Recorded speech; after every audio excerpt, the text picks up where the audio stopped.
বৌমা, অনেক বেলা হয়ে গেছে, তুমি দুপুরের খাবার খেয়ে নাও। কিন্তু রামু কাকা, মা আলমারির চাবি খুঁজে পাচ্ছে না, আমাকে চাবি খুঁজতে বলেছে। এতক্ষণ পর্যন্ত খোঁজাখুঁজি করলে কিন্তু কোনো লাভ হলো না। আগে খেয়ে নাও, তারপর আবার খুঁজে নিও। আচ্ছা ঠিক আছে। মিনা রামু কাকার কথা শুনে খেতে বসে পড়ে। সে মুখে খাবার দিতে যাচ্ছিল, এমন সময় তার শাশুড়ি সেখানে চলে আসে। কি রে, তোর একটু সহ্য নেই? তোকে আমার আলমারির চাবি খুঁজতে বললাম আর তুই এখানে খেতে বসেছিস? তুই কি আমাদের বাড়িতে শুধু খাওয়া দাওয়া করতেই এসেছিস? আজ তোর সব নাটক শেষ করতে হবে। আরতি এই বলে তার বৌমাকে খুব মারধর করতে থাকে। আরতি দেবী যখন মিনাকে মারছিল, এমন সময় তার কাপড়ের ভেতর থেকে আলমারির চাবি নিচে পড়ে যায়। মেম সাহেব, এই তো আলমারির চাবি আপনার কাছেই ছিল, আপনি হয়তো ভুলে গিয়েছিলেন। তুমি চুপ করো রামু, তোমাকে বেশি কথা বলতে হবে না, যাও গিয়ে বাড়ির কাজ করো। আরতির কথা শুনে রামু সেখান থেকে চলে যায়। রামুর চলে যাওয়ার পর আরতি মিনাকে বলে, আমি ভালো করেই জানি তুই আর তোর স্বামী সব সময় আমার চাবির দিকেই লক্ষ্য রাখিস। তোরা এটাই চাস যে আমার আলমারির চাবি নিয়ে সব টাকা আর গহনা চুরি করে নিবি, কিন্তু মনে রাখিস আমি বেঁচে থাকতে কোনোদিনও এটা সম্ভব হবে না। আপনি ভুল ভাবছেন মা, আমরা কোনোদিনও এরকম ভাবিনি। এবার আমার মুখে মুখে কথা বলিস না। মনে রাখিস আমার জন্যই তুই আর তোর স্বামী দুবেলা খেতে পাচ্ছিস। যা এবারে গিলতে শুরু করে দে। আরতি তার বৌমাকে এই বলে সেখান থেকে চলে যায়। এভাবেই দেখতে দেখতে আরো কয়েকদিন কেটে যায় এবং আরতির মেয়ে রূপা তার মায়ের বাড়িতে আসে। সেদিন রাতের বেলায় আরতি তার মেয়ের সঙ্গে খেতে বসে এবং মিনা তাদেরকে খাবার দেয়। আরে রূপা, তুই কি শ্বশুর বাড়িতে ভালো করে খাওয়া দাওয়া করছিস না? অনেক রোগা হয়ে গেছিস, ভালো করে খাওয়া দাওয়া কর। আরে মা, খাবার ভালো হলে তবেই তো খাবো। বৌদি কি সব রান্না করেছে, মুখে তোলাই যাচ্ছে না। বৌদি এত বছর থেকে সংসার করছে, এখনো পর্যন্ত রান্না করতে শিখলো না। কি করে শিখবে? এর মায়ের বাড়িতে সব বেকার মানুষ পড়ে রয়েছে, কেউ কোনো কাজের নয়। আমি তোকে কত ভালোভাবে বাড়ির কাজ শিখিয়েছিলাম, সেরকম কেউ থাকলে তবে তো বাড়ির কাজ শিখবে। সত্যি মা, বৌদি একদম বাজে খাবার বানিয়েছে। আরে বৌদি, তুমি দাঁড়িয়ে দাঁড়িয়ে মুখের দিকে তাকিয়ে আছো কেন? আমাকে চিকেন কষা দাও। এই তো দিদি, এক্ষুনি দিচ্ছি। মা, আপনাকেও দেব? এতে আবার জিজ্ঞাসা করার কি আছে, দে। বৌদি, আমাদেরকে খাবার দেওয়ার পর তুমি এখান থেকে চলে যাও। তুমি মাথার কাছে দাঁড়িয়ে থাকলে আমরা খেতে পারবো না। রূপার কথা শুনে মিনা অনেক দুঃখী হয়ে যায় এবং তাদেরকে খাবার দিয়ে সেখান থেকে চলে যায়। মা, সত্যি কথা বলতে চিকেন কষাটা খুব ভালো হয়েছে, আমাকে আরেকটু চিকেন কষা দাও। আরে হ্যাঁ হ্যাঁ, ভালো করে খাওয়া দাওয়া কর, না খেয়ে খেয়ে একদম রোগা হয়ে যাচ্ছিস। রূপা এবং আরতি খাওয়া দাওয়া করতে থাকে। অপরদিকে মিনা যখন তার রুমে যায় তখন তার স্বামী সুরেশ তাকে বলে, মিনা, তুমি কি খাওয়া দাওয়া করে নিয়েছো? আজ খেতে ভালো লাগছে না সুরেশ। এমনিতেই এই বাড়িতে তোমার উপর অনেক অত্যাচার হয়, এবার কি তুমি না খেয়ে থাকা শুরু করেছো? খালি পেটে ঘুম পাবে না মিনা। তুমি আমাকে নিয়ে চিন্তা করছো কেন? তোমার মতো স্বামী পেয়েছি, এটাই আমার জন্য যথেষ্ট। মিনা, আমার এতটাও সামর্থ্য নেই যে তোমাকে নিয়ে অন্য কোথাও চলে যাব। বাবা মারা যাওয়ার সময় আমি তাকে কথা দিয়েছিলাম যে আমি মাকে ছেড়ে কোথাও যাব না। আমি তোমাকে কোনো রকমের সুখ দিতে পারিনি মিনা। তোমাকে ওসব কথা ভেবে দুঃখ পেতে হবে না, এবারে তুমি ঘুমিয়ে পড়ো। এরপর মিনা এবং সুরেশ ঘুমিয়ে পড়ে। পরের দিন সকালে মিনার ঠাকুরপো রজত যখন নিজের রুমে ছিল, এমন সময় মিনা রজতের জামা নিয়ে তার কাছে পৌঁছায়। এই নাও ঠাকুরপো, আমি তোমার জামা কাপড় আয়রন করে দিয়েছি। আরে বৌদি, তুমি এত কাজ করছো কেন? যেদিন থেকে এই বাড়িতে এসেছো সব সময় তোমাকে পরিশ্রম করতে দেখেছি, তুমি কি একটু রেস্ট করতে পারো না? আমাদের বাড়ির কাজ আমি না করলে কে করবে? তাছাড়া বাড়ির কাজ করতে আমার ভালোই লাগে। সত্যি বৌদি, তুমি অনেক ভালো। মা তোমার উপর এত অত্যাচার করে, তোমার জায়গায় অন্য কেউ থাকলে অনেক আগেই বাড়ি ছেড়ে চলে যেত। তুমি এত কষ্ট সহ্য করার পরেও হাসি মুখে দাঁড়িয়ে থাকো। বৌদি, এখন আমি সাব ইন্সপেক্টর পজিশনে আছি, যখন আমার প্রমোশন হয়ে যাবে আমি তোমাকে আর দাদাকে নিয়ে অন্য জায়গায় চলে যাব। রজত যখন তার বৌদিকে এসব কথা বলছিল এমন সময় তার দাদা সুরেশ সেখানে আসে। আরে রজত, তুই চলে যাচ্ছিস? হ্যাঁ দাদা, আমার ছুটি শেষ হয়ে গেছে, তাই আজকে আমাকে চলে যেতে হবে। তবে আমি চেষ্টা করছি যেন তাড়াতাড়ি দিল্লি থেকে আমাদের শহরে পোস্টিং হয়ে যায়। রজত কিছু সময় পর তার জামা কাপড় প্যাক করে বাড়ি থেকে বেরিয়ে পড়ে এবং তার ডিউটি জয়েন করার জন্য দিল্লির উদ্দেশ্যে রওনা হয়ে যায়। রজতের চলে যাওয়ার পর আরতি সুরেশ এবং মিনার কাছে আসে। সুরেশ, কাল দুপুরে তুই বাড়িতে থাকিস। আমার জামাই বাবাজি তপন আমাদের রজতের জন্য একটা মেয়ে পছন্দ করেছে। কাল সে মেয়েটাকে নিয়ে আমাদের বাড়িতে আসবে। কোথাকার মেয়ে? তার পরিবার কেমন? এসব ব্যাপারে কোনো খবর নিয়েছো? ওসব নিয়ে তোকে চিন্তা করতে হবে না। আমার জামাই বাবাজির উপরে আমার অনেক বিশ্বাস আছে। সে দেখেছে মানে মেয়েটা খুব ভালোই হবে। তাছাড়া সে বলেই দিয়েছে সেই মেয়েকে আমাদের বাড়ির বউ বানালে যৌতুক হিসেবে 1 লাখ টাকা নিয়ে আসবে।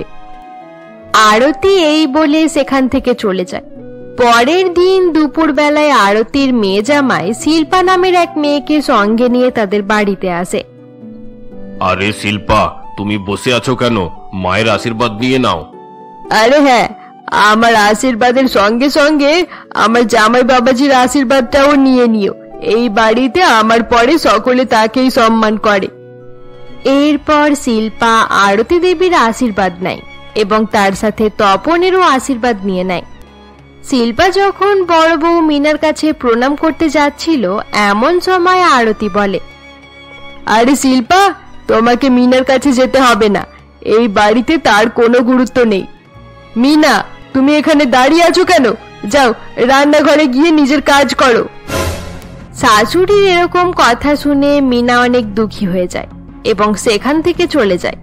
মিনাকে এভাবে চলে যেতে দেখে সুরেশের খুব খারাপ লাগে এবং সুরেশও সেখান থেকে চলে যায়। সুরেশের চলে যাওয়ার পর তপন বলে, আচ্ছা মা, এবার আমাকে আজ্ঞা দিন, আমাকেও যেতে হবে। শিল্পার বাড়ি থেকে ফোন করেছিল, হঠাৎ তার বাবার শরীর খারাপ হয়ে গেছে, তাই তাকে বাড়ি পৌঁছে দিতে হবে। আমি জানি তুমি সব সময় কাজে ব্যস্ত থাকো। ঠিক আছে, তুমি যাও। তবে আমার মেয়েটাকে এখানে রেখে গেলে ভালো হয়। রূপার সঙ্গে একটু গল্প করব। আপনি যখন বলছেন তাহলে কি আপনার কথা ফেলতে পারি? ঠিক আছে, রূপা এখানেই থাকুক, আমি শিল্পাকে তার বাড়ি পৌঁছে দিই। আরে তপন, তুমি মাকে কি যেন বলবে বলেছিলে? না না, কিছু নয়, আমার খারাপ লাগে। মায়ের সামনে এত লজ্জা করছো কেন? আরে কি হয়েছে রূপা? আসলে মা, তোমার জামাইয়ের হঠাৎ করে 30,000 টাকার দরকার পড়েছে। আমি বললাম মায়ের কাছ থেকে নিয়ে নাও, কিন্তু সে লজ্জা করছে, বলছে অন্য কোনো জায়গা থেকে ধার করবে। আরে জামাই বাবাজি, তুমি আমার কাছে লজ্জা পাচ্ছ কেন? আমি থাকতে অন্য কারোর কাছে হাত পাততে যাবে কেন? দাঁড়াও, আমি এখনই তোমার জন্য টাকা নিয়ে আসছি। আরতি এই বলে তার আলমারি থেকে 30,000 টাকা নিয়ে আসে এবং তপনকে দিয়ে দেয়। টাকা নিয়ে তপন এবং শিল্পা বাড়ি থেকে বেরিয়ে পড়ে। এরপর তপন তার 4 চাকা গাড়ি করে শিল্পাকে নিয়ে যেতে যেতে বলে, শিল্পা, আজ তোমার অ্যাক্টিং অনেক ভালো ছিল। যে কোনো ভাবে এই বাড়ির বৌমা হয়ে যাও, তারপর আমরা দুজন মিলে বাড়ির সবকিছু নিজের নামে করে নেব। এই নাও তোমার আজকের অ্যাক্টিং এর জন্য 5,000 টাকা। তপন, আমি কিন্তু বিয়ের অ্যাক্টিং বেশি দিন পর্যন্ত করতে পারবো না। তুমি তো জানো আমাকে ক্লাবে ডান্স করতে হয়। বেশি দিন পর্যন্ত ক্লাবে না গেলে আমার কাস্টমারগুলো হাতছাড়া হয়ে যাবে। আরে ডার্লিং, তুমি এত চিন্তা করছো কেন? একবার রজতের সঙ্গে তোমার বিয়ে হয়ে যাক, তারপর খুব তাড়াতাড়ি আমাদের প্ল্যান সাকসেসফুল হয়ে যাবে। তপন এবং শিল্পা কথা বলতে বলতে যেতে থাকে। অপরদিকে দিল্লি শহরের একটি কফি শপে রজত তার গার্লফ্রেন্ড কাজলের সঙ্গে বসেছিল। এমন সময় রজতের সিনিয়র ইন্সপেক্টর সেখানে চলে আসে। আরে রজত, কি ব্যাপার? এই মেয়েটা কে? আরে স্যার, আপনি এখানে? এই মেয়েটা মানে আমার বান্ধবী, মানে গার্লফ্রেন্ড। আরে কাজল, ইনি হলেন আমার স্যার। তুমি এখানে? কাজল, তুমি এভাবে একটা ছেলের সঙ্গে এখানে বসে আছো, তোমার বাড়ির লোকেরা জানে? যাও, তুমি বাড়ি চলে যাও, আমি রজতের সঙ্গে কিছু কথা বলবো। সিনিয়র ইন্সপেক্টর প্রকাশ বাবুর কথা শুনে কাজল সেখান থেকে চলে যায়। রজত, আমি তো ভাবতাম তুমি মেয়েদের থেকে অনেক দূরে দূরে থাকো, জানতাম না যে তোমার কোনো গার্লফ্রেন্ড আছে। ঠিক আছে, তুমি কাল আমার বাড়িতে এসে দেখা করবে, আমি তোমার সঙ্গে কিছু কথা বলতে চাই। কিন্তু স্যার, মানে কেন স্যার? এই মেয়েটা আমার গার্লফ্রেন্ড নয়, আমরা শুধু বন্ধু। ওসব কথা আমি শুনতে চাই না, কাল তোমাকে আমাদের বাড়িতে আসতে হচ্ছে, এটাই ফাইনাল। প্রকাশ বাবু এই বলে সেখান থেকে চলে যায়। তার চলে যাওয়ার পর রজত ভয় পেয়ে যায় এবং নিজের ফ্ল্যাটে ফিরে আসে।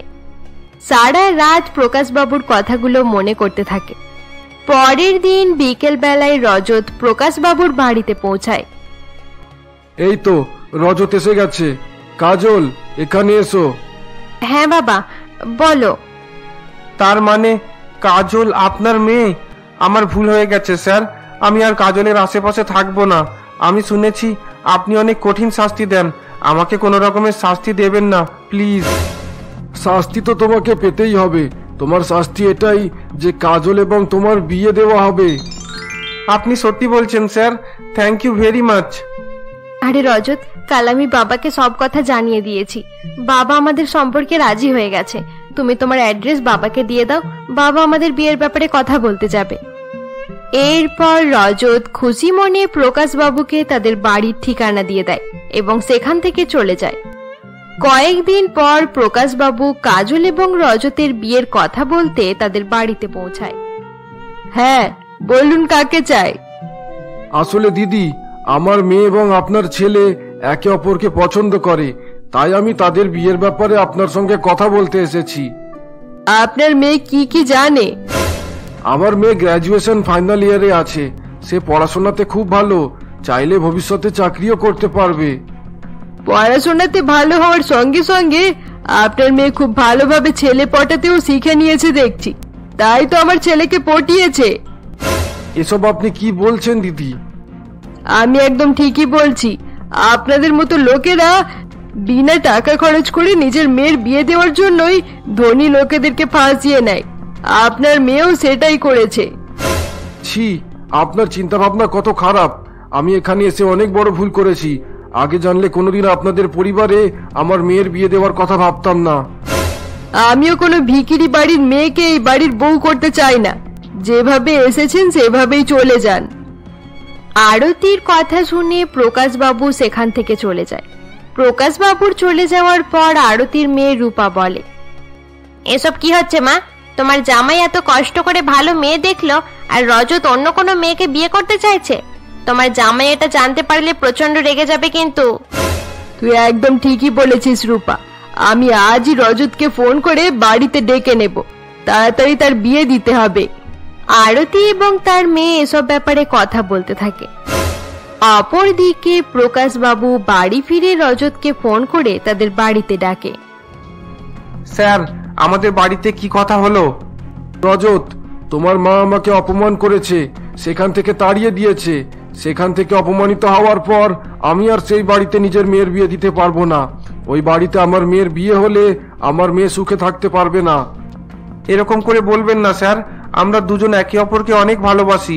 আমি আপনাকে কথা দিচ্ছি, আমি কাজলের সঙ্গে কোনো রকম অন্যায় হতে দেব না। আমি সব সময় তার সাপোর্ট করব। হ্যাঁ বাবা, কেউ আমার উপরে অন্যায় করতে পারবে না।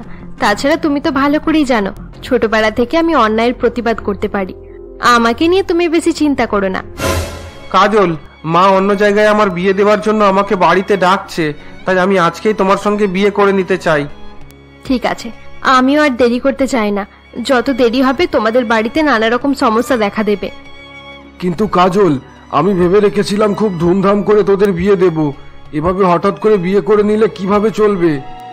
বাবা, অনুষ্ঠান করার জন্য সারা জীবন পড়ে রয়েছে, কিন্তু আমরা দেরি করলে রজতের মা নানা রকম সমস্যা করবে। একবার বিয়ে হয়ে গেলে তারপর আর কিছু করতে পারবে না।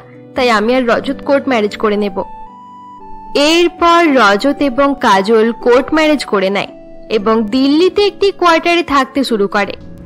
অপরদিকে রজতের বিয়ের ব্যাপারে জানতে পেরে তার মা, দিদি এবং জামাইবাবু প্রচন্ড রেগে যায়। রজতের এত সাহস! আমি যাকে অপমান করে বাড়ি থেকে তাড়িয়ে দিলাম সে তার মেয়েকে বিয়ে করে নিল। রজত আমার মান সম্মান শেষ করে ফেললো। শুধু তোমার মান সম্মান নয় মা, রজত আমার স্বামীরও মান সম্মান শেষ করে দিয়েছে। তপন কত খোঁজাখুঁজির পরে একটা ভালো পরিবারের মেয়ে সম্বন্ধ নিয়ে এসেছিল, কিন্তু তোমরা রজতের বিয়ে সেখানে না দিয়ে তার অপমান করে দিলে। আপনার মেয়ে একদম ঠিক বলছে মা। শুধুমাত্র আমার কথা রাখতে মেয়ের পরিবার এখানে বিয়ে দেওয়ার জন্য রাজি হয়েছিল, না হলে তাদের মেয়েকে অনেক ধনী পরিবারের ছেলেরা বিয়ে করতে চাইছে। এবার আমার মান সম্মান কোথায় থাকবে? তুমি কিছু মনে করো না জামাই বাবাজি, ওই রজতের জন্যই এসব হয়েছে। তাকে আর কোনোদিনও আমি এই বাড়িতে তুলবো না। তার থেকে আমাদের সমস্ত সম্পর্ক শেষ হয়ে গেছে। আচ্ছা ঠিক আছে মা, আপনি নিজের মেয়ের সঙ্গে কথা বলুন। আমি একটু বাইরে যাই। মেয়ের পরিবারকে ভালোভাবে বোঝাতে হবে। মেয়ের বিয়ের আয়োজন করতে গিয়ে তারা অনেক টাকা খরচ করে ফেলেছে, হয়তো কিছু টাকাও দিতে হতে পারে। টাকা নিয়ে তুমি চিন্তা করো না, তারা যত টাকা চায় আমি তাদেরকে দিয়ে দেব। আমি চাই না কেউ তোমাকে অসম্মান করুক। এরপর তপন বাড়ি থেকে বেরিয়ে পড়ে এবং ক্লাবে গিয়ে শিল্পার সঙ্গে দেখা করে। আরে বলো তপন, কি মনে করে আসা হলো? আজকে আবার আমাকে যেতে হবে? আরে না শিল্পা, আর তোমাকে যেতে হবে না। যার সঙ্গে তোমার বিয়ের কথা বলছিলাম সে বাড়ির অনুমতি ছাড়া অন্য একটা মেয়ের সঙ্গে বিয়ে করে নিয়েছে। তাহলে কি তোমার এত পরিশ্রম বেকার হয়ে গেল? সবকিছু খারাপ হয়ে গেল? সেটা নিয়ে তুমি চিন্তা করো না শিল্পা। এই তপনের কোনো প্ল্যান ফেল হয় না। প্রত্যেক খারাপ জিনিসের মধ্যে কিভাবে ভালো জিনিস খুঁজে বার করতে হয় এটা আমি খুব ভালো করে জানি। তুমি কি বলতে চাইছো আমি বুঝতে পারছি না। রজত তার মায়ের অনুমতি ছাড়া বিয়ে করেছে। রজত কোনোদিন সেই বাড়িতে যেতে পারবে না। এবার আমি আরো ভালোভাবে সেখানে যাওয়া আসা করতে পারবো এবং নিজের প্ল্যান বি হিসেবে কাজ করতে পারবো। একদিন ওই বুড়িটার সবকিছু আমি নিজের নামে করবই। এভাবেই দেখতে দেখতে আরো কয়েকদিন কেটে যায়। একদিন কাজল যখন রুমে ছিল এমন সময় রজত খুশি মনে বাড়ি ফেরে। আরে কি ব্যাপার রজত, আজ তোমাকে এত হাসি খুশি মনে হচ্ছে কেন? তোমার গ্রাজুয়েশন ফাইনাল ইয়ারের রেজাল্ট বেরিয়ে গেছে, তুমি ভালো নাম্বারে পাস করেছো। তুমি সত্যি কথা বলছো রজত? এটা তো অনেক খুশির খবর। আরে হ্যাঁ, অনেক খুশির খবর, তাই তো তোমার জন্য মিষ্টি নিয়ে এসেছি। এরপর রজত এবং কাজল বসে সেই মিষ্টি খেতে শুরু করে। তারা বসেছিল এমন সময় তার দাদা তাকে ফোন করে। হ্যালো রজত, কেমন আছিস? ভালো আছি দাদা, তোমরা কেমন আছো? আমরাও ঠিকঠাক আছি। আমার এবং তোর বৌদির অনেক ইচ্ছা ছিল যে তোর বিয়ে দেখব, কিন্তু মায়ের জন্য যেতে পারলাম না। তুই তো জানিস এই বাড়িতে মায়ের অনুমতি ছাড়া কোনো কাজ হয় না। হ্যাঁ দাদা, সেটা তো আমি খুব ভালো করেই জানি, তাই তো এখন পর্যন্ত বাড়ি ফিরিনি। আমি তোকে একটা কথাই বলবো রজত, তোর বৌদি এই বাড়িতে থেকে অনেক কষ্ট সহ্য করেছে। তুই নিজের বউয়ের ভালোভাবে খেয়াল রাখিস, তার যেন কোনো রকম কষ্ট না হয়। আচ্ছা রজত, তোর বৌদি কথা বলতে চায়, তাকে দিচ্ছি। হ্যালো ঠাকুরপো, তোমার বিয়েতে যেতে পারলাম না, কিছু মনে করো না যেন। আরে না না বৌদি, আমি কিছু মনে করিনি। তোমরা কিরকম পরিস্থিতিতে আছো এটা আমি খুব ভালো করে জানি। তোমার বউকে ফোনটা দাও না, তার সঙ্গে একটু কথা বলি। হ্যাঁ এই নাও। কাজল, আমার বৌদির সঙ্গে কথা বলো। হ্যালো কাজল, কেমন আছো? হ্যাঁ দিদি, ভালো আছি। মিনা কাজলের সঙ্গে কথা বলছিল এমন সময় তার শাশুড়ি তাকে ডাকাডাকি করতে শুরু করে দেয়। আচ্ছা ঠিক আছে কাজল, পরে আবার তোমার সঙ্গে কথা হবে। মা একটু ডাকছে, আমাকে যেতে হবে। মিনা এই বলে ফোন রেখে সেখান থেকে চলে যায়। কি হলো, বৌদি ফোন রেখে দিল? আরে হ্যাঁ, বললো মা নাকি তাকে ডাকছে, তাই সেখানে চলে গেল। তোমাকে কি আর বলবো কাজল, সেই বাড়িতে বৌদি এবং দাদা অনেক কষ্টে দিন কাটাচ্ছে। মা বৌদির উপর অনেক অত্যাচার করতে থাকে, তাদের অবস্থা দেখে আমার খুব খারাপ লাগে। আচ্ছা রজত, তুমি আমার জন্য নিজের বাড়ি ছেড়ে এখানে আছো, আমার কিন্তু এসব একদম ভালো লাগছে না। তোমার দাদা আর বৌদি অনেক ভালো, তারা মনে মনে আমাদের সঙ্গে দেখা করতে চায়।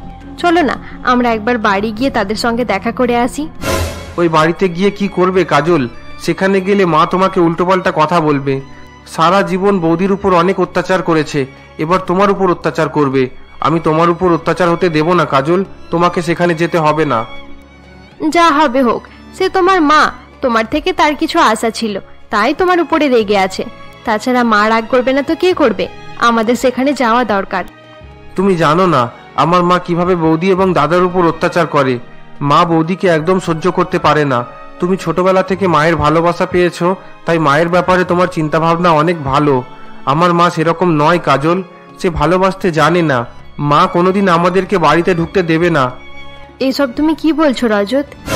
আমি একদম ঠিক বলছি কাজল। সেখানকার কোনো জিনিসে আমাদের আর কোনো রকম অধিকার নেই। সেখানকার সবকিছু আমাদের জন্য পর হয়ে গেছে। তুমি ওই বাড়িটাকে ভুলে যাও কাজল, আমরা আর কোনোদিন সেখানে যাব না। বন্ধুরা, আজকের জন্য এতটাই। গল্পটি তোমাদের ভালো লেগে থাকলে অবশ্যই লাইক করে দিও। গল্পের পরবর্তী পর্ব দেখতে আমাদের চ্যানেলকে সাবস্ক্রাইব করতে ভুলবে না।